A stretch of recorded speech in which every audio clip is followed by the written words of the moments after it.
ជំរាបសួរបាទអរគុណច្រើនបាទជាលើកទី3ហើយដែលខ្ញុំមកចែកចែកព្រះបន្ទូលប៉ុន្តែថ្ងៃនេះឃើញអ្នកថ្មីច្រើនមែនទេបាទអ្នកណាជួបខ្ញុំលើកទី1សូមលើកដៃបានទេអ៊ុយភៀកច្រើនបាទអរគុណច្រើនអញ្ចឹងហើយមួយពេលចែកចែកព្រះបន្ទូលខ្ញុំត្រូវការណែនាំខ្លួនឯងបន្តិចសិនខ្ញុំឈ្មោះដាវីតភៀវមៀងដេជនជាតិកូរ៉េហើយនៅស្រុកខ្មែរ15ឆ្នាំហើយសហការជាមួយអ្នកគ្រូចេសិកានៅសាលាព្រះគម្ពីរមេតូឌីកម្ពុជាស្ថិតនៅបង់ទុំពុនអ្នកគ្រូធ្វើជានាយកផ្នែកការសិក្សាខ្ញុំធ្វើជានាយកផ្នែកនិស្សិតហើយមាននាយកសាលាព្រះគម្ពីរជាជនជាតិខ្មែរយើងជាគណៈកម្មការគ្រប់គ្រងសាលាព្រះគម្ពីរជាមួយគ្នាខ្ញុំនៅក្នុងសាលាក្រុមគ្រូសហខ្ញុំនៅក្នុងសាលាហើយក្រុមគ្រូសិស្សអ្នកគ្រូក៏ធ្លាប់នៅក្នុងសាលាព្រះគម្ពីរបរិស្ថានតែមួយរយៈពេល7ឬក៏8ឆ្នាំបាទធ្វើការជាមួយគ្នាអរគុណច្រើនហើយបទចម្រៀងដែលក្រុមយុវជនច្រៀងអំបញ្ញនេះគឺ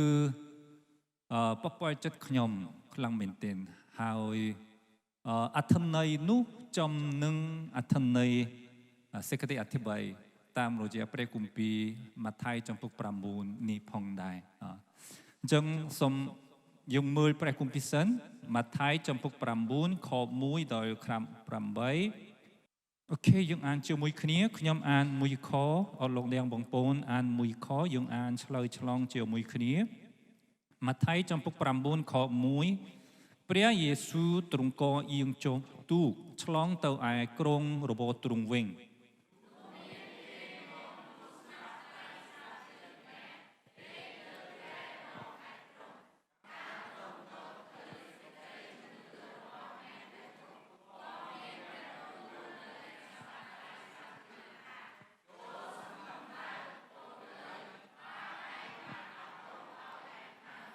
ដូច្នេះមានអាចារ្យខ្លះនឹកក្នុងចិត្តថាមនុស្សនេះពោលពាក្យប្រមាថតលព្រះ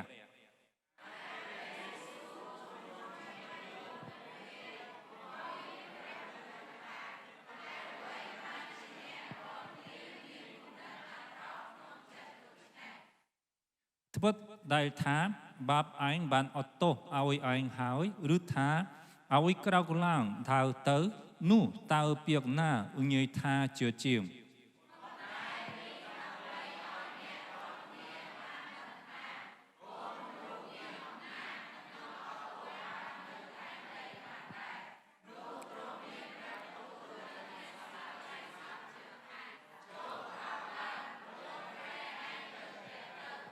នាងនោះក៏ក្រោកឡើងទៅឯផ្ទះកាលហ្វូងមនុស្សបានឃើញការនោះគេកើតមានសេចក្តីអស្ចារ្យក៏សរសើរដំកើងដល់ព្រះ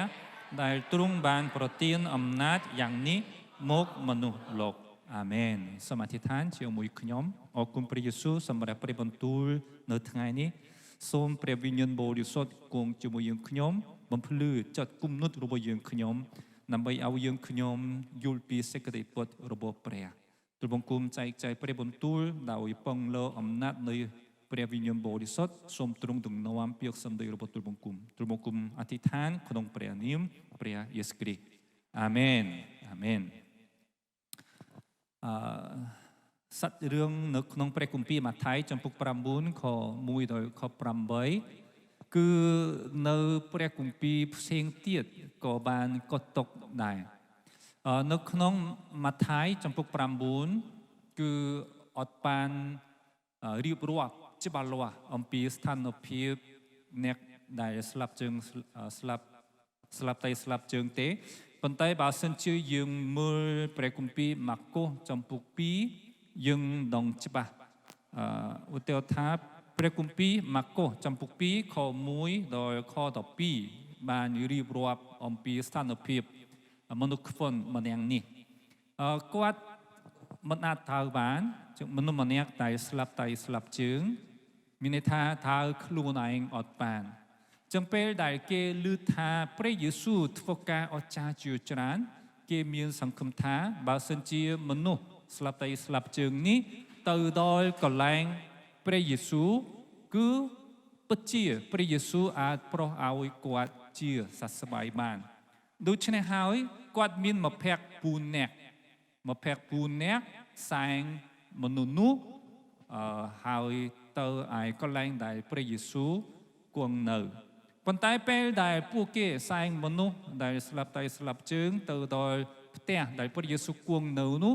មិនអាចជួលក្នុងផ្ទះបានទេហើយអ្វីដោយសារមានមនុស្សជាច្រើនអញ្ចឹងហើយគេចេញគំនិតមួយគឺឡើងទៅលើដំបូលអញ្ចឹងយកក្រែឡើងទៅលើដំបូលហើយគឺបើកដំបូលទំលុះដំបូលនៅត្រង់ដែលព្រះយេស៊ូវគង់នៅហើយបន្ទាប់មកសម្រុតក្រែដែលមនុស្សស្លាប់តែស្លាប់ជើងដេកនឹងចុះទៅក្រោមអញ្ចឹងពេលនោះព្រះយេស៊ូវឃើញមនុស្សនេះផងដែរនេះជារូបភាពដែលគេធ្វើបែបនេះផងដែរមនុស្សតែងតែជួបប្រទះបញ្ហាចឹងដំណើរជីវិតរបស់មនុស្សតែងតែជួបនឹងបញ្ហាមួយនៅទីនេះមានយុវជនដែរយុវជនកំពុងតែរៀនសាកលទេ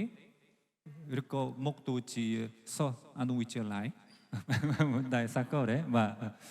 បាទពេលដែលរៀនជាបញ្ហាធំគឺការសិក្សាយើងធ្វើយ៉ាងណាបានបន្ទុះខ្ពស់ឬក៏ជាប់ប្រឡងជាប់ឬក៏ធ្វើយ៉ាងណាដើម្បីទៅជាសិស្សម្នាក់ដែលគេសរសើរគឺរៀនពូកែអញ្ចឹងពេលដែលរៀនគឺបញ្ហាសម្រាប់សិស្សនិស្សិតគឺតើតងនឹងការសិក្សាហើយពួកគេ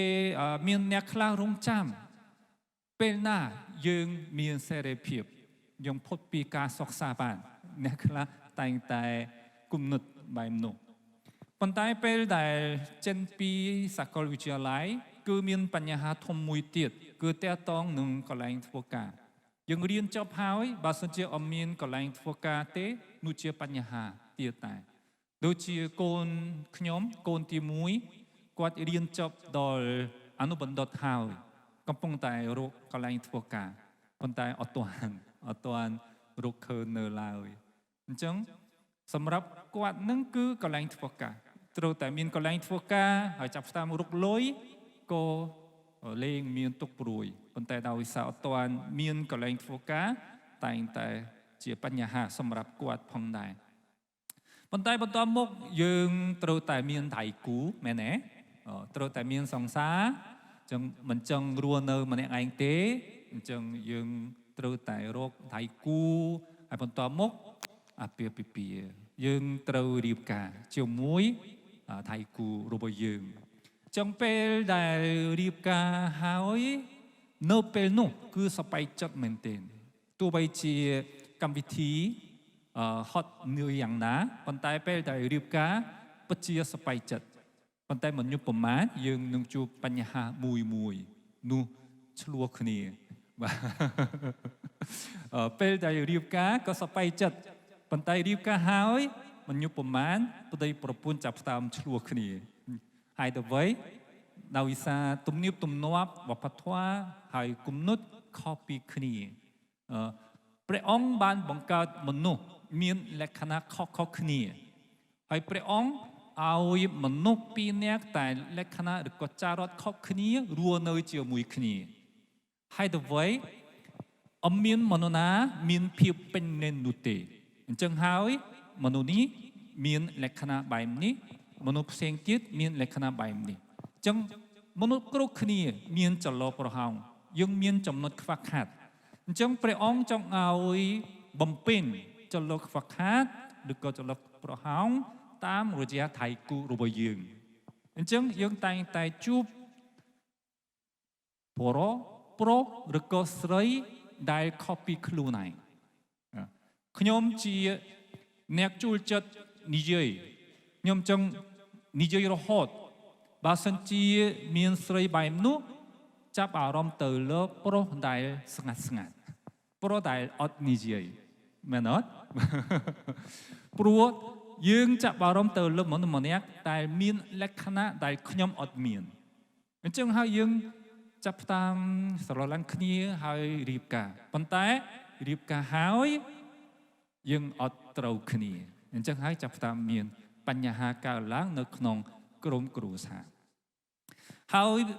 ណាមានកូនហើយក៏មានបញ្ហាត្រូវតែយើងចិញ្ចឹមកូនផ្គត់ផ្គង់ក្រុមគ្រួសារអញ្ចឹងហើយតែងតែជួបប្រទះនឹងបញ្ហាសេដ្ឋកិច្ចយើងត្រូវតែបំពេញសេចក្តីតម្រូវការក្រុមគ្រួសាររបស់យើងផងដែរហើយពេលដែល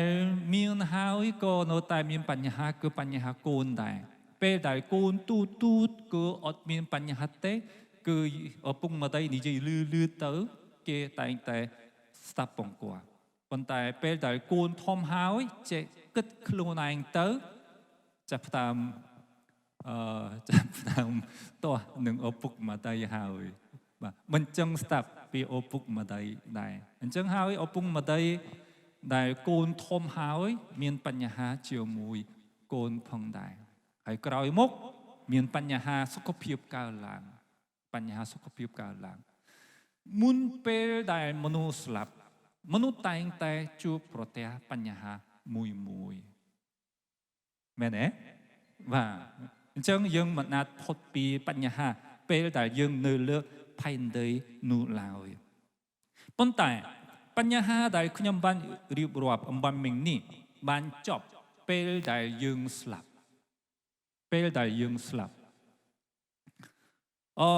គ្មានអ្នកណាយកបញ្ហាទៅភ្នាល់នោះទេថ្ងៃណាដែលខ្ញុំស្លាប់ទោះបីជាខ្ញុំជំពាក់លុយគេប៉ុណ្ណាក៏ដោយខ្ញុំស្លាប់រឿងនឹងចប់ហើយសម្រាប់អ្នកស្លាប់នឹងអត់មានបញ្ហាទៅទៀតទេប៉ុន្តែមានបញ្ហាមួយធំជាងគេមានបញ្ហាមួយទៀតដែលតែងតែនៅជាប់ជាមួយនឹងយើងទោះបីជាយើងស្លាប់ក៏ដោយនោះជាបញ្ហារបស់អំពើបាបហើយទៅវិញទោះបីជាយើងស្លាប់ក៏ដោយយើងត្រូវតែដោះស្រាយបញ្ហារបស់យើងជាមួយនឹងព្រះជាម្ចាស់ជាមួយនឹងចៅក្រមដ៏សុចរិតយើងត្រូវជួបនឹងព្រះជាម្ចាស់ហើយព្រះអង្គនឹងជំនុំជម្រះយើងតាមការដែលយើងបានប្រព្រឹត្តនៅលើផែនដីនេះអញ្ចឹងបញ្ហាអំពើបាបយើងមិនអាចផុតបានទេទោះបីជាយើងស្លាប់ក៏ដោយនៅក្នុងសាច់រឿងមានមនុស្សដែលស្លាប់ជើងយើងហៅថាមនុស្សខ្វិនមករកព្រះយេស៊ូវបញ្ហាធំជាងគេសម្រាប់គាត់គឺជាអ្វីគឺជំងឺគាត់ចង់គាត់ចង់រត់បញ្ហារបស់គាត់គឺបញ្ហាសុខភាពគាត់មិនអាចថើបានស្លាប់ជើងប៉ុន្តែពេលដែលព្រះយេស៊ូវឃើញគាត់ហើយព្រះយេស៊ូវមានបន្ទូលថាចូលសង្ឃឹមឡើងកូនអីផាប់ឯងបានអត់ទោសឲ្យឯងហើយព្រះយេស៊ូវអត់មានបន្ទូលតាក់ទងនឹងជំងឺរបស់គាត់ទេព្រះយេស៊ូវមានបន្ទូលថាផាប់ឯងបានអត់ទោសឲ្យឯងហើយព្រះយេស៊ូវចាប់អារម្មណ៍ទៅលើអំពើបាបរបស់គាត់ហើយព្រះយេស៊ូវអត់ទោសបាបឲ្យគាត់ដែរអត់និយាយអត់មានបន្ទូលជំងឺអ្នកបានជានោះឡើយហើយទៅវិញព្រះយេស៊ូវជ្រាបអំពើបាបនោះជាបញ្ហាធំជាងគេរបស់មនុស្សទាំងអស់គ្នាអញ្ចឹងហើយនៅក្នុងព្រះគម្ពីរកេរ្តិ៍ចំពុក3យើងស្គាល់យើងធ្លាប់ឮសាច់រឿងមួយគឺមនុស្សខ្វន់ពីកំណើតគាត់ក៏មិនអាចថើបានគេយកគាត់តាក់នៅមាត់ព្រះវិហារយើងហៅថាទ្វារលំមនៃព្រះវិហារឲ្យគាត់សុំទាន ដល់អត់អ្នកតែចូលក្នុងព្រះវិហារការងារគាត់តែងតែសុំទានព្រោះគាត់មិនណាត់ដើរបានពេលនោះសនៃព្រះយេស៊ូវគ្រីស្ទពីរនាក់គឺពេត្រុសយូហានគឺចូលក្នុងព្រះវិហារបានឃើញមនុស្សខ្វិននោះនៅពេលនោះលោកពេត្រុសហៅគាត់មើលពេត្រុសនៅពេលនោះគាត់សំឡឹងមើលទៅពេត្រុសមានគំនិតមួយថាចង់បានអ្វីមួយព្រោះពេត្រុសហៅគាត់មនុស្សខ្វិនពីកំណើតនោះមានសង្ឃឹមថាប្រហែលជាពេត្រុសនឹងឲ្យលុយច្រើនប៉ុន្តែពេត្រុសនិយាយទៅគាត់ថាប្រាក់មាខ្ញុំគ្មានទេតែរបស់ដែលខ្ញុំមាននោះខ្ញុំនឹងឲ្យដល់អ្នកដោយសារព្រះនាមព្រះយេស៊ូវពីស្រុកណាសារ៉េតចូលអ្នកក្រោកឡើងដើរទៅចុះព្រះយេស៊ូវចាប់អារម្មណ៍ទៅលើបញ្ហាធំជាងគេរបស់យើងពេត្រុសយូហានក៏ដូចគ្នាបញ្ហាមួយនៅក្នុងជីវិតរបស់យើងចង់ដោះស្រាយបញ្ហានោះភ្លាមប៉ុន្តែពេលដែលយើងរកព្រះយេស៊ូវតែងតែមានបន្ទូលតាក់ទងជាមួយបញ្ហាធំជាងគេរបស់យើងបញ្ហាមូលដ្ឋានរបស់យើងគឺជាបញ្ហានៃអំពើបាបព្រះយេស៊ូវដោះស្រាយបញ្ហាបំផុតរបស់យើងហេតុអ្វីយើងត្រូវតែយកអំពើបាបទៅឯព្រះជាម្ចាស់ដោយសារតែអំពើបាបតែយើងបានប្រព្រឹត្តគឺតួប្រឆាំងនឹងព្រះអង្គយើងគិតថាបើសិនជាខ្ញុំធ្វើខុសចំពោះនរណាម្នាក់គឺជារឿងរបស់ខ្ញុំនឹងគាត់រឿងរបៀងខ្ញុំជាមួយនឹងគាត់ឧទាហរណ៍ថាខ្ញុំចំពាក់លុយពីគាត់ហើយខ្ញុំអត់ប៉ាន់សងនេះជារឿងបញ្ហារបៀងខ្ញុំនឹងគាត់ឬក៏ខ្ញុំវាយម្នាក់អញ្ចឹងនោះជាបញ្ហារបៀងខ្ញុំនឹងគាត់ខ្ញុំធ្វើការអាក្រក់ដល់មនុស្សម្នាក់គឺខ្ញុំប្រព្រឹត្តអំពើបាបដល់គាត់អញ្ចឹងយើងគិតថាយើងត្រូវដោះស្រាយជាមួយគាត់ប៉ុន្តែយើងប្រព្រឹត្តអំពើបាបចំពោះព្រះហើយចំពោះមនុស្សប៉ុន្តែអ្នកតែជំនុំជម្រះគឺជាព្រះយើងប្រព្រឹត្តអំពើបាបដល់មនុស្សយើងធ្វើការអាក្រក់ដល់មនុស្សប៉ុន្តែអ្នកជំនុំជម្រះគឺជាព្រះអញ្ចឹងស្ដេចដាវីតគាត់សារភាពនៅក្នុងទំនុកដំកើងចំពុក5ចំពុក51ខ44ថាទូលបង្គំបានធ្វើបាបនឹងទ្រង់ហើយគឺនឹងទ្រង់តែមួយព្រះអង្គព្រមទាំងប្រត់សេចក្តីដែលអាក្រក់នៅព្រះនេត្រទ្រង់ផងស្ដេចដាវីតបានប្រព្រឹត្តកំផុតហើយគាត់បានសម្លាប់ទីហ៊ានជាផៅបំរើរបស់ម្នាក់តាមរយៈរឿងផ្សេងហើយប៉ុន្តែអំពើបាបតែស្ដេចដាវីតបានប្រព្រឹត្តគឺចំពោះព្រះនេត្ររបស់ផងព្រះចំពោះព្រះជាម្ចាស់ផងដែរអញ្ចឹងយើងប្រព្រឹត្តអំពើបាបយើងត្រូវដោះស្រាយបញ្ហានោះជាមួយព្រះជាម្ចាស់ជាមួយព្រះជាម្ចាស់ផងដែរនៅលើផែនដីនេះមានបញ្ហាជាច្រើនកើតឡើងអ្នកខ្លះសួរថាបញ្ហានោះកើតឡើងដោយសារតែអំពើបាបរបស់ខ្ញុំទេអ្នកខ្លះសួរឧទាហរណ៍ថាខ្ញុំឈឺខ្ញុំមានជំងឺនេះគឺដោយសារអំពើបាបខ្ញុំទេអ្នកខ្លះសួរថាខ្ញុំបរាជ័យនឹងការងារគឺដោយសារអំពើបាបរបស់ខ្ញុំទេអ្នកខ្លះសួរថាខ្ញុំមានគ្រោះថ្នាក់នោះដោយសារតែអំពើបាបរបស់ខ្ញុំទេកូនខ្ញុំឈឺគឺដោយសារអំពើបាបរបស់ខ្ញុំទេអ្នកខ្លះមានសំណួរអ្នកខ្លះឆ្ងល់ច្រើនផងដែរគ្រោះធម្មជាតិកើតឡើងបំផ្លាញមនុស្សរាប់លុយនាក់នោះគឺដោយសារតែអំពើបាបរបស់មនុស្សទេ គេតែងតែសួរបែបនោះនៅក្នុងព្រះគម្ពីរម៉ាថាយចំពុក9នេះមនុស្សស្លាប់តែស្លាប់ជើងនោះគាត់មានជំងឺកើនឡើងដោយសារអំពើបាបរបស់គាត់ទេ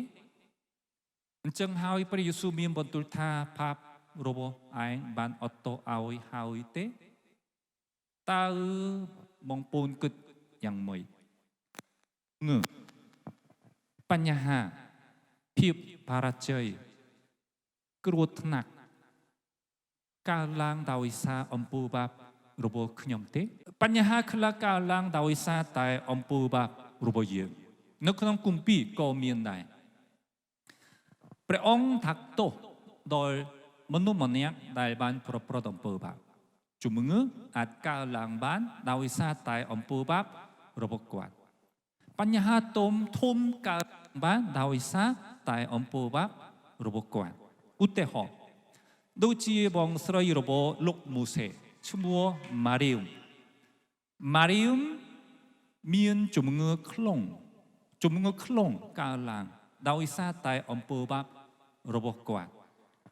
គឺទាស់ប្រឆាំងជាមួយលោកម៉ូសេជាផៅបំរើរបស់ព្រះដូច្នេះព្រះអង្គធ្វើឲ្យម៉ារីមមានជំងឺខ្លងកើតឡើងផងដែរ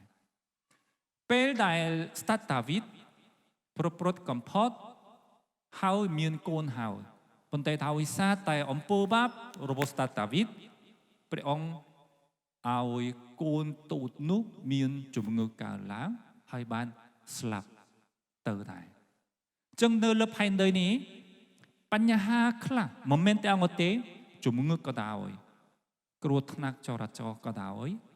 ឬក៏ភាពបរាជ័យណាស់ក៏ដោយអាចកើតឡើងបានដោយសារតែអំពើបាបរបស់យើងដឹងយ៉ាងម៉េចនឹងខ្លួនឯងต้องច្បាស់បើសិនជាមានបញ្ហាកើតឡើងពេលដែលយើងអធិដ្ឋានទៅកាន់ព្រះអង្គសួរដល់ព្រះថាព្រះអង្គឲ្យហេតុអ្វីបញ្ហានេះកើតឡើងហេតុអ្វីសេចក្តីទុក្ខលំបាកនេះកើតឡើងនៅក្នុងជីវិតទូលបង្គំពេលដែលអលោកអ្នកបងប្អូនអធិដ្ឋានសម្រាប់ការនោះបើសិនជានឹកឃើញអំពើបាបរបស់បងប្អូនយើងអាចសារភាពអំពើបាបទៅកាន់ព្រះទាំងប្រែចិត្តទៅកាន់ព្រះអង្គបានប៉ុន្តែគុំគិតថាអ្វីទាំងអស់ជាបញ្ហានៅលើផែនដីនេះកើតឡើងដោយសារតែអំពើបាបនោះឡើយពីព្រោះមិនមែនយើងធ្វើបាបហើយយើងប្រព្រឹត្តការអាក្រក់ហើយព្រះអង្គថាទោសយើងព្រះអង្គធ្វើឲ្យយើងមានបញ្ហារហូតមិនមែនទេព្រះអង្គមិនមែនជាព្រះដែលសាហាវអញ្ចឹងនោះទេគឺបញ្ហាខ្លះកើតឡើងដោយសាររឿងផ្សេងឧទាហរណ៍មនុស្សខ្វះម្នាក់នៅក្នុងព្រះគម្ពីរម៉ាកូនោះសោះរបស់ទ្រង់បានឃើញមនុស្សខ្វះពីកំណើតម្នាក់ហើយសួរដល់ព្រះយេស៊ូវថាព្រះយេស៊ូវអើយតើអ្នកណាធ្វើអំពើបាបមនុស្សនេះឬក៏ឪពុកម្ដាយហេតុអ្វីដោយសារតែនៅសម័យព្រះយេស៊ូវគេមាន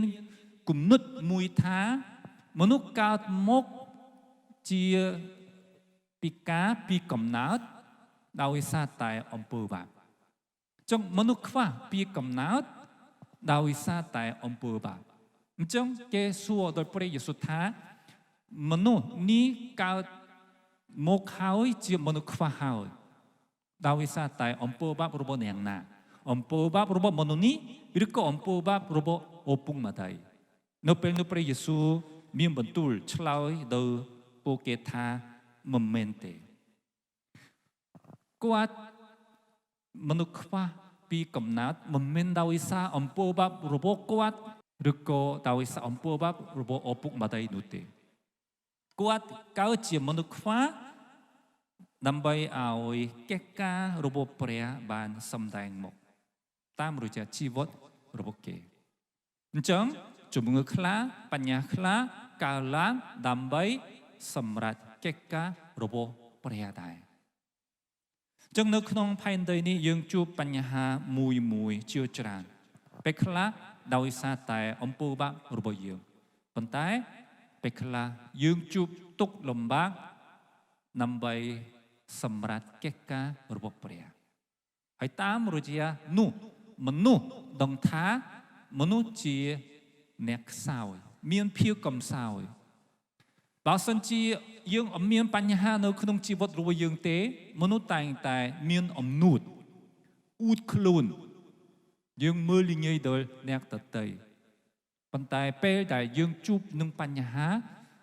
យើងចេះបន្ទាបខ្លួនមានបញ្ហាដែលយើងមិនអាចដោះស្រាយបានអញ្ចឹងតាមរយៈបញ្ហាព្រះអង្គធ្វើឲ្យមនុស្សបន្ទាបខ្លួនស្វែងរកព្រះជាម្ចាស់ស្វែងរកព្រះជាម្ចាស់ផងដែរអញ្ចឹងបញ្ហានៅលើផែនដីនេះទោះបីជាធ្វើឲ្យយើងមានការឈឺចាប់យ៉ាងខ្លាំងក៏ដោយ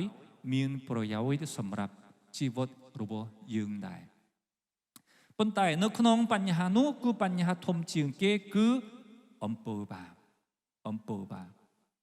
ហើយព្រះយេស៊ូវជ្រាបថាអំពើបាបគឺជាបញ្ហាធំជាងគេរបស់មនុស្សដូច្នេះព្រះអង្គអត់ទោសបាបឲ្យមនុស្សស្លាប់ដៃស្លាប់ជើងនោះផងដែរអាមែនចំណុចមួយទៀត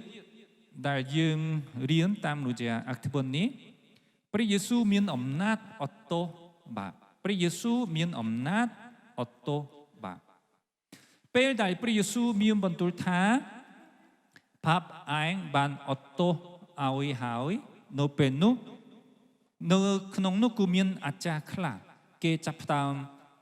និយាយថាមនុស្សនេះពោលពាក្យប្រមាថតលព្រះហើយព្រះយេស៊ូវមានបន្ទូលថាគួរនៃបាបឯងបានអត់ទោសឲ្យឯងហើយនៅពេលនោះពួកអាចារ្យដែលនៅទីនោះគេចាប់ផ្ដើមនិយាយថាហើយអ្វីបានជាមនុស្សនេះពោលពាក្យប្រមាថតលព្រះពីព្រោះគេគិតថាក្រៅពីព្រះតែមួយតើមានអ្នកណាអាចនឹងអត់ទោសបាបបានពួកអាចារ្យជាអ្នកដែលស្រាវជ្រាវក្រឹតវិន័យព្រះគម្ពីរគេต้องច្បាស់ថាក្រៅពីព្រះយេហូវ៉ាព្រះជាម្ចាស់គ្មានអ្នកណាមានអំណាចអត់ទោសបាបបានឡើយគេต้องហើយគំនុតពួកគេក៏ត្រូវមែនមានតែព្រះប៉ុណ្ណោះមានតែព្រះជាម្ចាស់ប៉ុណ្ណោះមានសិទ្ធិអំណាចអត់ទោសបាបឲ្យមនុស្សអាមែនអញ្ចឹងហើយព្រះយេស៊ូវមានបន្ទូលឆ្លើយទៅពួកគេថានៅក្នុងខ6ប៉ុន្តែនេះដើម្បីឲ្យអ្នករាល់គ្នាបានដឹងថាកូនមនុស្សមានអំណាចនិងអត់ទោសបាបនៅផែនដីបានដែរពេលដែលពួកអាចារ្យគេឆ្ងល់នៅក្នុងចត់ថាមនុស្សនេះពោលពាក្យប្រមាថតលព្រះហើយក្រៅពីព្រះជាម្ចាស់តើអ្នកណាមានអំណាចនិងអត់ទោសបាបបាននៅពេលនោះព្រះយេស៊ូវមានបន្ទូលឆ្លើយដល់ពួកគេថាមែនហើយគំនុតរបស់អ្នកក៏ត្រូវហើយកូនមនុស្សមានអំណាចនិងអត់ទោសបាបនៅផែនដីបានដែរកូនមនុស្សសំដៅទៅលើព្រះយេស៊ូវគ្រីស្ទកូនមនុស្សសំដៅទៅលើព្រះយេស៊ូវគ្រីស្ទព្រះយេស៊ូវបញ្ជាក់ថាព្រះយេស៊ូវមានអំណាចអត់ទោសបាបឲ្យមនុស្សអាមែនហើយអ្វីពីព្រោះព្រះយេស៊ូវជាព្រះជាម្ចាស់ព្រះយេស៊ូវជាព្រះជាម្ចាស់នៅក្នុងព្រះគម្ពីរយ៉ូហានចំពុក1ខ1កាលតាមដំបូងមានព្រះបន្ទូលក៏គង់នៅជាមួយនឹងព្រះហើយព្រះបន្ទូលនោះឯងជាព្រះបន្ទូលគឺសំដៅទៅលើព្រះយេស៊ូវគ្រីស្ទព្រះយេស៊ូវគ្រីស្ទគឺជាព្រះជាម្ចាស់ព្រះជាម្ចាស់យកនិស្ស័យជាមនុស្សប្រសូតមកនៅផែនដីគឺជាព្រះយេស៊ូវគ្រីស្ទ ចឹងព្រះយេស៊ូវព្រះជាម្ចាស់ព្រះវិញ្ញាណបរិសុទ្ធរូបរួមទៅជាតែមួយនេះជាសេចក្តីជំនឿរបស់យើងជឿថាព្រះជាម្ចាស់ព្រះបវៃតាព្រះយេស៊ូវគ្រីស្ទព្រះរាជបុត្រាព្រះវិញ្ញាណបរិសុទ្ធយើងបែងចែកជាព្រះបវៃតារាជបុត្រាព្រះវិញ្ញាណបរិសុទ្ធប៉ុន្តែព្រះទាំង3អង្គនេះរូបរួមទៅជាព្រះតែមួយនេះជាសេចក្តីជំនឿរបស់យើងអាមែនអញ្ចឹងហើយបងប្អូនធ្លាប់សូត្រគោលជំនឿរបស់ពួកសាវកទេគោលជំនឿពួកសាវកមុនដំបូងយើងជឿលើព្រះជាម្ចាស់តើមានមាត់ធិរិតជាព្រះដែលបង្កើតផ្ទៃមេឃនិងផែនដីបន្តមកយើងជឿលើព្រះយេស៊ូវគ្រីស្ទបន្តមកជឿលើព្រះវិញ្ញាណបរិសុទ្ធចឹងព្រះយេស៊ូវគ្រីស្ទជាព្រះជាម្ចាស់អញ្ចឹងហើយព្រះយេស៊ូវគ្រីស្ទមានអំណាចនិងអត្តបាបនៅលើផែនដីនេះផងដែរហើយនៅក្នុងព្រះគម្ពីរយ៉ូហានចំពុក5ខ22នៅក្រោមនេះព្រះបវៃតាទ្រង់មិនជំនុំជម្រះនាងណាទេទ្រង់បានប្រគល់គ្រប់ការជំនុំជម្រះដល់ព្រះរាជបុត្រាវិញព្រះជាម្ចាស់ព្រះបវៃតាទ្រង់មិនជំនុំជម្រះនាងណាទេទ្រង់បានប្រគល់គ្រប់ការជំនុំជម្រះដល់ព្រះរាជបុត្រាវិញដល់ព្រះយេស៊ូវគ្រីស្ទវិញអញ្ចឹងព្រះយេស៊ូវមានអំណាចជំនុំជម្រះអញ្ចឹងហើយព្រះយេស៊ូវមានអំណាចអត់ទោបាបឲ្យដែរកន្លែងនឹងយល់ទេឧទាហរណ៍ថាបងស្រីចំពាក់លុយខ្ញុំឧទាហរណ៍$10000ហើយសងមិនកើតចឹងតើអ្នកណាមានសិទ្ធបំបត្តិបំណុលនោះម្ចាស់បំណុលមែនទេយើងប្រព្រឹត្តអំពើបាបដល់ព្រះហើយតើអ្នកណាមានសិទ្ធអត់ទោសបាបគឺព្រះអញ្ចឹងហើយព្រះយេស៊ូវជាអ្នកដែលជំនុំជម្រះផងព្រះយេស៊ូវមានអំណាចអត់ទោសបាបឲ្យផងដែរអញ្ចឹងហើយព្រះយេស៊ូវមានបន្ទូលថាកូនមនុស្សមានអំណាចនិងអត់ទោសបាបនៅលើផែនដីផងដែរប៉ុន្តែព្រះយេស៊ូវគ្រីស្ទយាងមកនៅផែនដីដើម្បីប្រគល់ខ្លួនឯងជាដង្វាយទួនបាបគឺនៅក្នុងម៉ាថាយចំពុក20ខ28ថាដូចជាកូនមនុស្សបានមកមិនមែនឲ្យគេបំរើលោកទេគឺនឹងបំរើគេវិញហើយនឹងឲ្យជីវិតខ្លួនទុកជាថ្លៃលួមនុស្សជាច្រើនផងទុកជាថ្លៃលួមនុស្សជាច្រើនផងអញ្ចឹងខ្ញុំអរលោកនាងបងប្អូនម្នាក់ប្រព្រឹត្តអំពើបាបចំពោះនាងណាចំពោះព្រះហើយយើងអត់មានសមត្ថភាពសងថ្លៃអំពើបាបចំពោះព្រះនោះទេយើងប្រព្រឹត្តអំពើបាបហើយយើងត្រូវតែសងថ្លៃអំពើបាបប៉ុន្តែមនុស្សអត់មានសមត្ថភាពសងថ្លៃអំពើបាបនោះទេប៉ុន្តែព្រះជាម្ចាស់ព្រះជាយុត្តិធម៌ព្រះអង្គត្រូវតែតាក់ទោសជំនុំជម្រះអំពើបាបរបស់យើងប៉ុន្តែមនុស្សមិនអាចសងបានដូច្នេះហើយព្រះជាម្ចាស់បញ្ជូនព្រះយេស៊ូវមកផែនដីដើម្បីជាសំណងជាសងថ្លៃអំពើបាបសម្រាប់មនុស្សទាំងអស់គ្នានោះជាម៉ាថាយចំពុក20ខ28ទុកជាថ្លៃលួមនុស្សជាច្រើនអញ្ចឹងព្រះយេស៊ូវប្រលួមនុស្សទាំងអស់រូពីថ្លៃអំពើបាបនៅក្នុងចំពុក9ខ12នោះទ្រង់បានយាងចូលទៅក្នុងទីបរិសុទ្ធបំផុតមួយដងជាសម្រាប់ទាំងបានសេចក្តីប្រលួនៅអកលជានិច្ចមិនមែនដោយយកឈាមពពែឈ្មោលឬឈាមកូនគោទេគឺដោយយកព្រះលោហិតនៃអង្គទ្រង់វិញពេលដែលយើងប្រព្រឹត្តអំពើបាប ទំនាក់ទំនងរវាងយើងនិងព្រះត្រូវបានកាត់ផ្តាច់យើងកាត់ផ្តាច់ហើយយើងត្រឡប់ទៅជាខ្មាំងសត្រូវរបស់ព្រះវិញពីព្រោះយើងប្រព្រឹត្តអំពើបាបទាស់ប្រឆាំងជាមួយព្រះហើយប៉ុន្តែពេលដែលព្រះយេស៊ូវថ្វាយព្រះជន្មនៃព្រះយេស៊ូវគ្រីស្ទជាយ៉ាន់បូជាតង្វាយយ៉ាន់បូជាទៅកាន់ព្រះអង្គតាមរយៈព្រះយេស៊ូវយើងនឹងព្រះមានការផ្សះផ្សាំងឡើងវិញយើងអាចផ្សះផ្សាជាមួយព្រះជាម្ចាស់ផងដែរគឺតាមរយៈព្រះយេស៊ូវគ្រីស្ទព្រះយេស៊ូវគ្រីស្ទអញ្ចឹងព្រះយេស៊ូវមានសិទ្ធិអត់ទោសបាបឲ្យយើងផងព្រះយេស៊ូវផ្ទាល់យើងមុខនៅផែនដីដើម្បីឲ្យយើងផ្សះផ្សាជាមួយព្រះជាម្ចាស់ជាថ្លៃសងអំពើបាបសម្រាប់យើងទាំងអស់គ្នាផងដែរអាមែន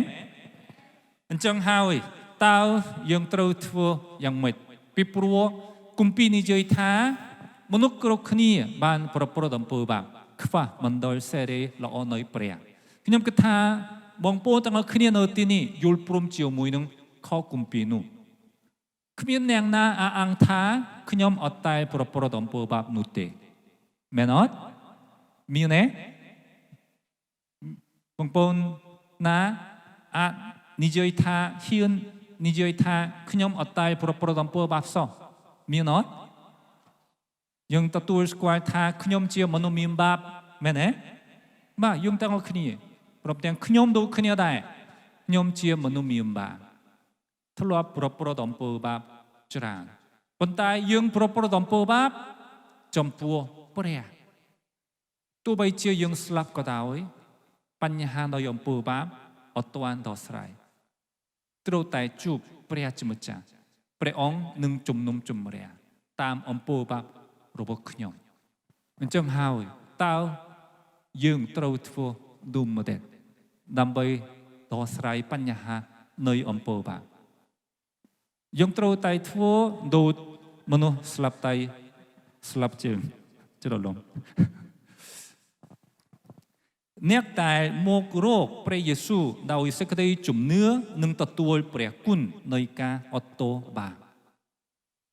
នៅក្នុងខ2អត្ថបទថ្ងៃនេះកាលទ្រង់ឃើញកាលទ្រង់តូចឃើញសេចក្តីជំនឿរបស់អ្នកទាំងនោះមានន័យថាមនុស្សស្លាប់តែស្លាប់ជើងមានជំនឿអំពីព្រះយេស៊ូវបើសិនជាខ្ញុំទៅរកព្រះយេស៊ូវព្រះយេស៊ូវពិតជាប្រោះឲ្យជំនឿខ្ញុំជាជំនឿអំពីព្រះយេស៊ូវជឿថាព្រះយេស៊ូវមានអំណាចអាចដោះស្រាយបញ្ហារបស់ខ្ញុំបានបើសិនជាយើងមានជំនឿទៅរកព្រះយេស៊ូវ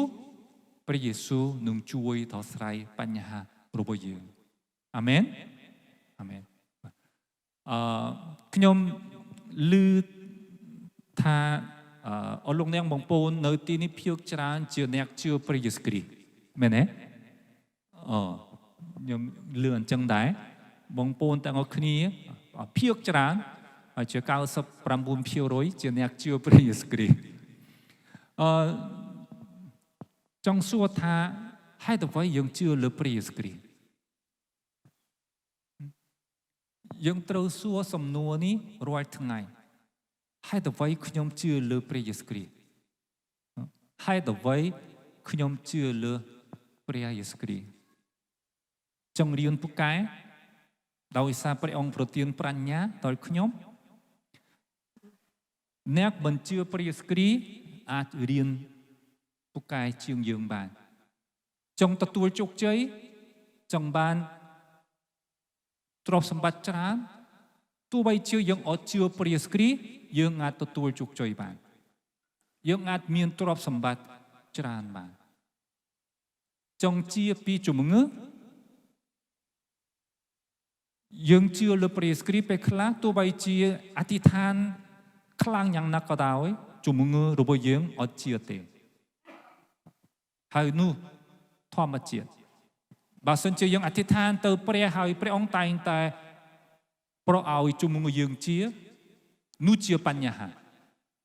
ហើយទៅវិញអត់មានអ្នកណាស្លាប់បើសិនជាគ្រីបរិស័ទអធិដ្ឋានទៅកាន់ព្រះហើយព្រះអង្គតែងតែប្រោឲ្យជំងឺជាខ្ញុំគិតថាមនុស្សនៅលើផែនដីនេះទាំងអស់ជឿលើព្រះយេស៊ូវគ្រីស្ទគឺមនុស្សនៅលើផែនដីនេះជឿព្រះយេស៊ូវគ្រីស្ទហើយអធិដ្ឋានសូមព្រះអង្គប្រោឲ្យជំងឺទូលបង្គំជាព្រះអង្គជាឲ្យព្រះអង្គប្រោឲ្យជាមានន័យថាអត់មានអ្នកណាស្លាប់ទេអញ្ចឹងទោះបីជាយើងជឿលើព្រះយេស៊ូវគ្រីស្ទក៏ដោយយើងនៅតែឈឺយើងនៅតែស្លាប់យើងនៅតែជួបនឹងបញ្ហានៅក្នុងជីវិតរបស់យើងប៉ុន្តែហេតុអ្វីយើងនៅតែជឿលើព្រះយេស៊ូវគ្រីស្ទនៅវិសាយើងអាចទទួលការអត់ទោសបាបពីព្រះបានពេលដែលយើងទទួលការអត់ទោសបាបពីព្រះហើយព្រះអង្គរាប់ខ្ញុំថាជាមនុស្សសុចរិតយើងត្រឡប់ទៅជាមនុស្សសុចរិតពីព្រោះព្រះជាម្ចាស់ជាចៅក្រមអ្នកតែកាត់ទោសឲ្យយើងព្រះអង្គកាត់ទោសថាមនុស្សនេះជាសុចរិតហើយយើងត្រឡប់ជាកូនរបស់ព្រះហើយយើងមានជីវិតអកលជានិច្ចអាមែននេះជាមូលហេតុដែលយើងជឿលើព្រះយេស៊ូវគ្រីស្ទដូច្នេះពេលដែលយើងមានបញ្ហាមានទុក្ខលំបាកសូមទៅឯព្រះជាម្ចាស់ដោយសេចក្តីជំនឿថាព្រះអង្គនឹងជួយដោះស្រាយអាមែនអាមែនតើខ្ញុំបានមករកព្រះយេស៊ូវដោយសេចក្តីជំនឿហើយឬនៅនេះជាសំណួរចុងក្រោយដែលសួរដោយខ្លួនឯងអរគុណច្រើនបាទសូមអធិដ្ឋានជាមួយខ្ញុំអរគុណព្រះយេស៊ូវសម្រាប់ព្រះបន្ទូលនៅពេលនេះព្រះអង្គតាទឿនរំលឹកដល់យើងខ្ញុំថាព្រះយេស៊ូវមានអំណាចអត់ទោសបាបឲ្យទូលបង្គំយើងខ្ញុំទូលបង្គំដឹងថា